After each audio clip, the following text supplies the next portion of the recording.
আলোচনায় এই নায়িকা বলেছেন, নুসরাত ফারিয়া করলে লীলা খেলা, আমরা করলে অশ্লীল।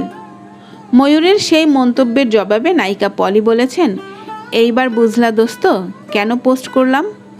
ঢাকাই সিনেমার অশ্লীল যুগের নায়িকা বলা হয় চিত্রনায়িকা ময়ূরী ও পলিকে। পর্দায় তাদের বেশ কিছু সিনেমা নিয়ে দর্শক মহলে ব্যাপক আপত্তি রয়েছে।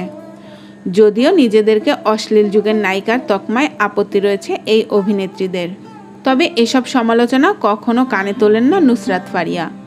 তার কাজ এবং অর্জন নিয়েই থাকতে পছন্দ করেন তিনি। সম্প্রতি ভারতের গুজরাটের একটি বিশ্ববিদ্যালয়ের গুডউইল অ্যাম্বাসেডর হয়েছেন ফারিয়া। ক্যারিয়ারে ৩ শতাধিক সিনেমায় অভিনয় করেছেন ময়ূরী। বর্তমানে স্বামী সংসার নিয়েই ব্যস্ত রয়েছেন তিনি।